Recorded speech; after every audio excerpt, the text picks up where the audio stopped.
الحمد لله الذي لا يبلغ منهته القائلون ولا يوصي نعمه العادون ولا يودي حقه المجتهدون الذي لا يدركه بغض الهمم ولا يناله غوص الفتن الذي ليس لصفته حد محدود ولا نعت موجود ولا وقت محدود ولا أجل ممدود فترى الخلائق بقدرته ونشر رياح برحمته ووتد بالسكر ميدان عرض ثم الصلاة والسلام على أشرف الأنبياء والمرسلين وحبيبنا وحبيب رب العالمين أبي القاسم محمد اللهم صل على محمد وعلى أهل بيته الطيبين الطاهرين واللعن على أعدائهم أجمعين من أول يوم ظلمهم إلى قيام يوم الدين أما بعد فقال الله سبحانه وتعالى في كتابه المبين وقوله الحق بسم الله الرحمن الرحيم وآت ذا القربى حقه والمسكين وابن السبيل ولا تبذر تبذيرا صدق الله العلي العظيم. The first of our salawat and honor of Babulilm Mu'minin Sayyidat Nisa al-Alamin. اللهم صل على محمد وعلى محمد. The second verse salawat in honor of Imam Hussain and Hussain, the leaders of the youth of paradise.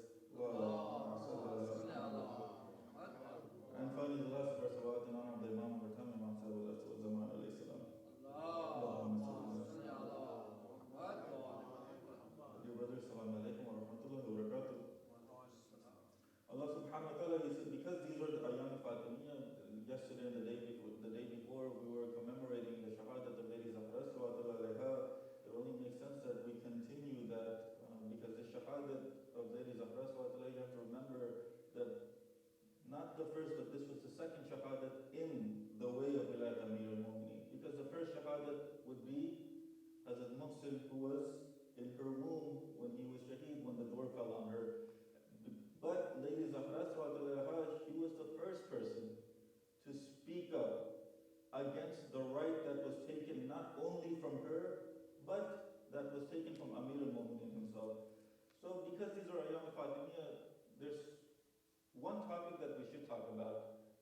The topic that is relevant to today also is that what is the role of a woman in Islam?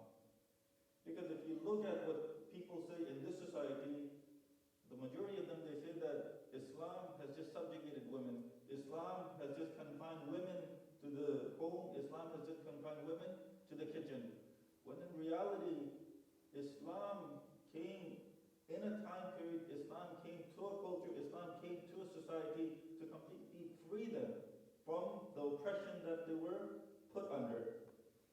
So when it comes to Islam, and when it comes to women, what is the role of a woman in Islam? What a lot of people seem to forget is the primary role of a woman in Islam is the same role that a man has in Islam. The primary role. And because people lose track of this primary role, which Allah subhanahu wa ta'ala has set down for man and woman both, what do people do? They look at the secondary roles that society has placed on women. And they say that because these roles in this society, that's what Islamic, they say that these roles Islam has placed, when in reality it's the society that's placed those secondary roles. The primary role of a woman and a man in Islam is what? It's the same exact thing. مَا خَلَقْتُ الْجِنَّ وَالْإِنسَ إِلَّا لِيَعْبُدُونَ. I have not created the men or the women, or I have not created the men or the jinn, except that they worship me. The primary role of a man and a woman in Islam is worshiping Allah subhanahu wa ta'ala.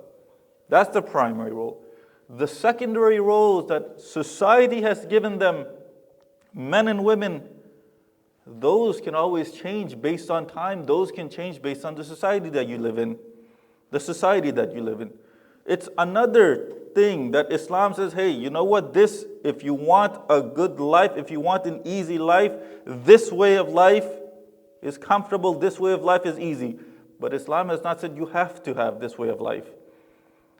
In what sense? In the sense that in some of the cultures, women are the caretakers of the house.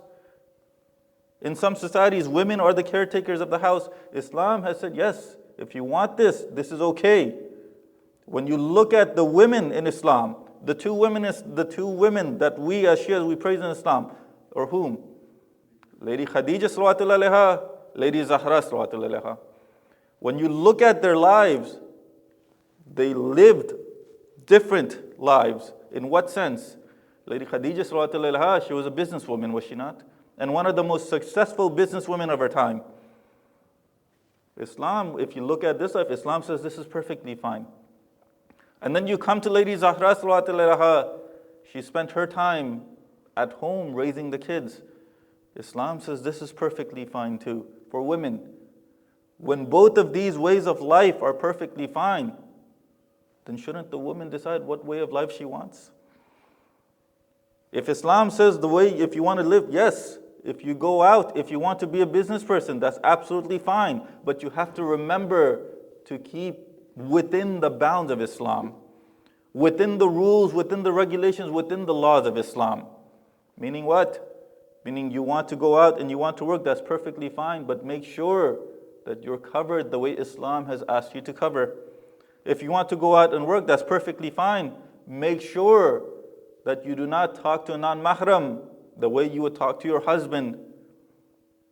Make sure all of these rules are in place.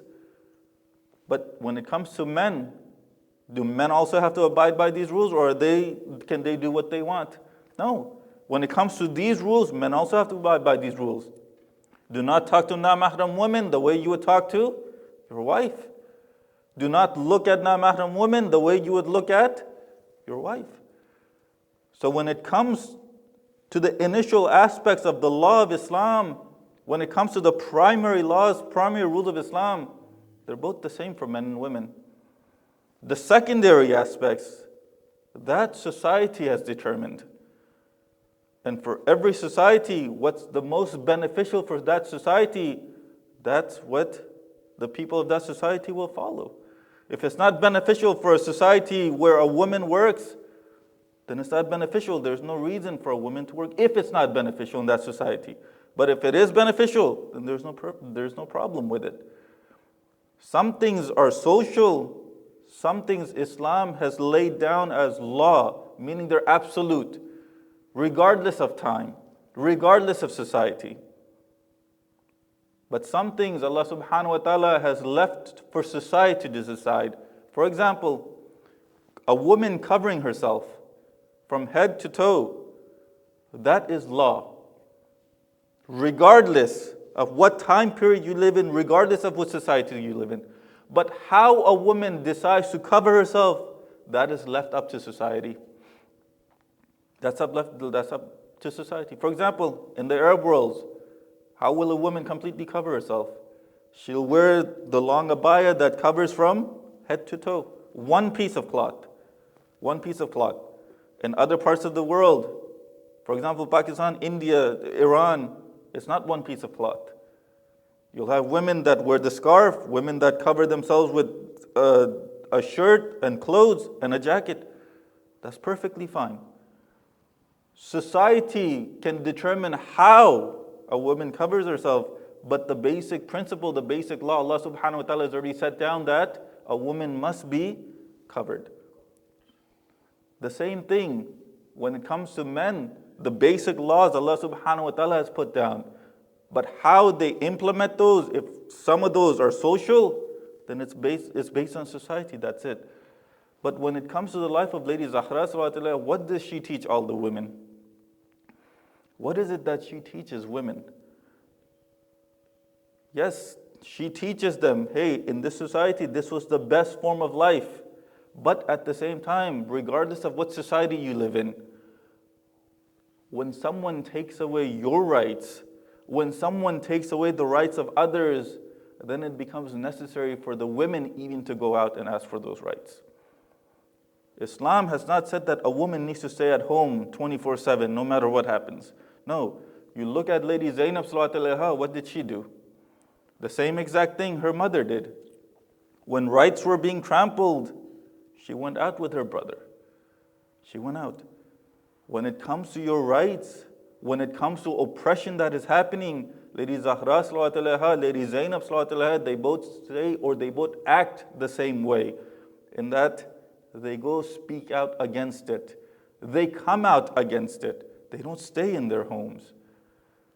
So this idea that in the West, that Islam has only confined women to the house, this idea is absolutely wrong.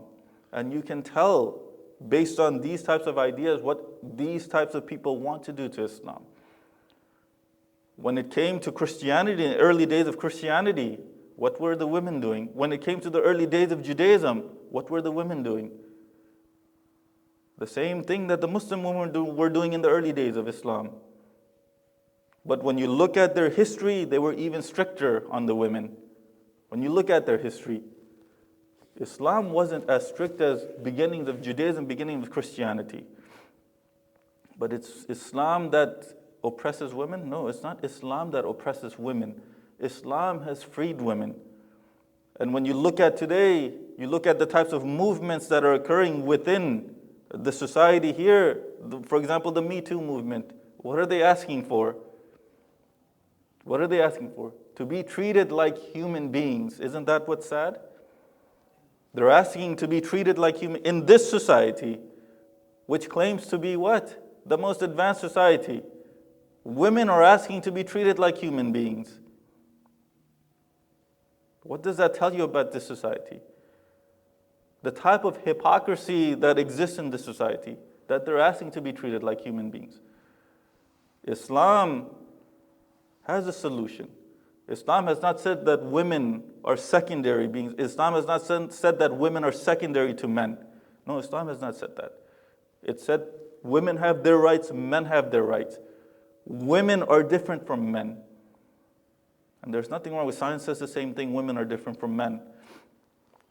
But when it comes to social aspect, the same laws that apply to men in terms of interaction with the opposite sex, those same laws apply to women. Even in a social setting. But over here in this society, you see that those same rules, those same laws do not apply. Men can act a certain way with women, but women cannot act a certain way with men. And because there's this discrepancy, because there's this difference, instead of women saying, hey, you know what, men need to stop, what were women doing? What are some women doing? Hey, we want to do the same thing. And this is what's dangerous for a society as a whole. When you see an evil act taking place, instead of saying this needs to stop, you start saying, I want to do the same thing. I want to act the same way. This is what's dangerous for a society. Any society, Islamic society, non-Islamic society, and that's exactly what's happening now. This reaction that's happening, it's exactly that. Hey, men were able to act this way for so long, now we want to act the same way.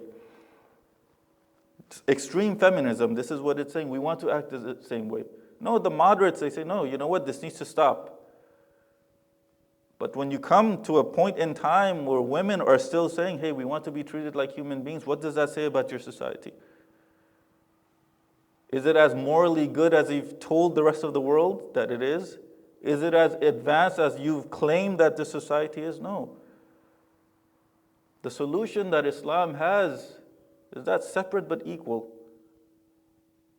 It can happen.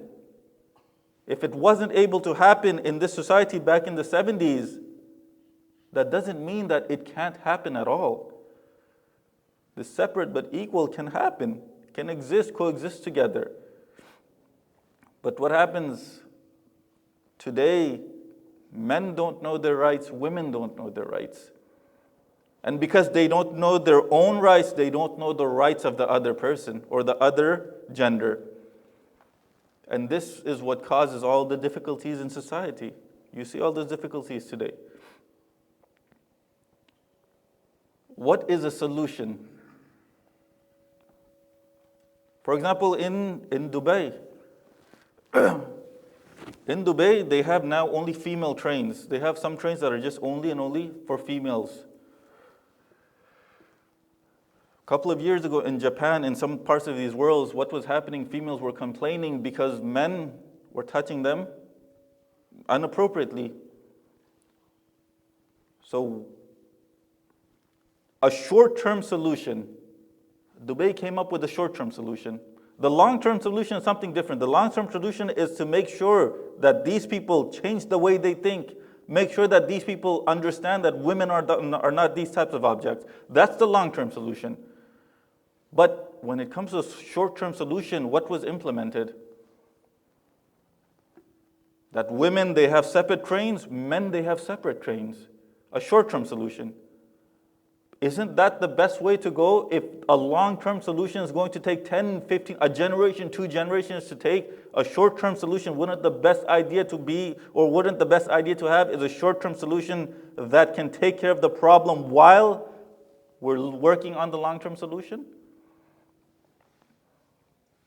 Here in this society, the long-term solution is to change the way the men think about women. And to be honest, it's not going to happen in 1 year or 2 years. No, 1 generation, 2 generations. But what about the short-term solution? What about the women that are living right now? What should be the short-term, or should there not be a short-term solution? And the thing was that when they enacted this, where women have separate trains, men have separate trains, there were people from the West that complained. There were people from the West, even though it was a short-term solution. And that's what they didn't realize, that it was just short-term. They complained, this is not right. Why should men and women have separate trains? Because men can't control themselves. Well, if they can't control themselves, the best idea right now is to have separate trains. That would be the best idea. Until they can control themselves, until society gets to a point where they start condemning it, where they start punishing it. That's the best short-term solution. But the society doesn't see it that way. If men can do it, then women can do it. And this is what the problem is. And when it came to Lady Zahra sallallahu and her asking for her rights, last night the people that were here, they listened to my father and the sermon of Lady Zahra. If you look at the history books, or if you look at our ulama, they say, look, Lady Zahra, she went with that excuse that she wants her right back, she wants her land back. But in reality, it was for a complete different reason. In reality, she went for the right of Amir al-Mu'mineen to be given back to him. The right of Amir al-Mu'mineen to be given back to him. Because they say if he was to give it back to her today, then tomorrow she would have asked for Amir al-Mu'mineen's right, and what would he have said then? Speaking out for rights, not just your own right, others' rights. Others' rights. Today, we live in this society, someone is dying in the other part of the world. For example, what's happening in India right now. It becomes necessary for us to speak out or say something at the very least about what's happening. If you're not informed about it, then be informed about it. What's happening in other parts of the world, what's happening in Yemen, what's happening in Bahrain. Not just our rights, other people's rights also. And that's exactly what Lady Zahra sallallahu did.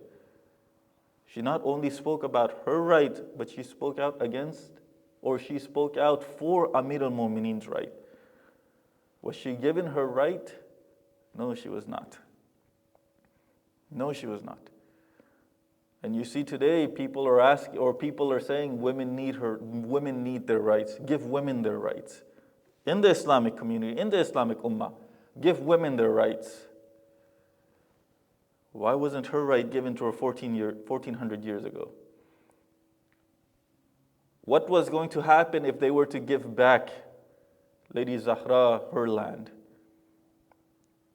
When you read the sermon of Lady Zahra, she only brings up that one time. That's it. One time in her sermon about the land of Fadak. That's it. But the rest of the sermon is on something completely different. The rest of the sermon is talking about extolling Allah subhanahu wa ta'ala. It's talking about obeying the laws, obeying the commands of Allah subhanahu. This is one of the primary roles of women, propagating the religion. Worshipping Allah subhanahu wa ta'ala and propagating the religion. And when you look at Lady Zahra sallallahu you see that she was foremost in propagating this religion of Allah. It was, when you read the sermon, it wasn't just reminding them to pray. No, were they not praying? They were praying. It wasn't just reminding them to give zakat. Were they not giving zakat? No, they were giving zakat. So what was Lady Zahra sallallahu saying by reminding them, or this continuous reminder? What was it? She wanted to let them know that these things that you do, these actions that you do, were given to you by my father. I'm the daughter of Rasulullah. This Islam that you've accepted, this way of life that you've accepted, was given to you by my father. And now you come and you take my right, you come and you take the right of my husband, claiming that you follow what my father had given you. When you read the sermon, it sounds like Lady Zahra sallallahu she's saying that these people who usurped her rights, these people who took up the government, these people that came out to burn her house down, you can tell it sounds like Lady Zahra sallallahu she's saying that these people had reverted back to the days of old.